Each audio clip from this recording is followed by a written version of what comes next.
কি হলো শারেকদা, মন খারাপ করে বসে আছো? আর বলিস না, আমার তো খিদে লেগেছে। আমার কাছে পয়সা নেই যে খাবার কিনে খাবো। তুই বল। আমি কি বলবো, আমার কাছে তো পয়সা নেই।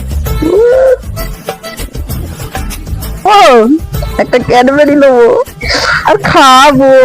চিপস খা। শারেকদা সেই দেখো পাগলা চলে আসছে। তাই তো শালা, ওর কাছে মার দিয়ে না, প্ল্যান একটা করছি আমি। ঠিক আছে, আসুক।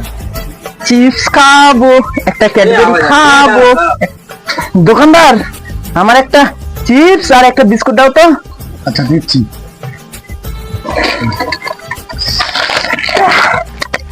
পচা, তোর বউ মরে গেছে জানিস? বল বল। এই কি বলিস তোরা, আমার বউ মরে গেছে। যতদিন আমার বউ মরে গেছে। আমার বউ মরে গেছে। আমার তো বউ নেই, আমার বউ নেই তো। আমার বউ মরে গেছে এই মিথ্যে কথাটা বলে আমার খাবার খাবার দিন। হ্যাঁ, দাঁড়া, ওই খাবার চলে যাচ্ছে আমার খাবার, ওই যে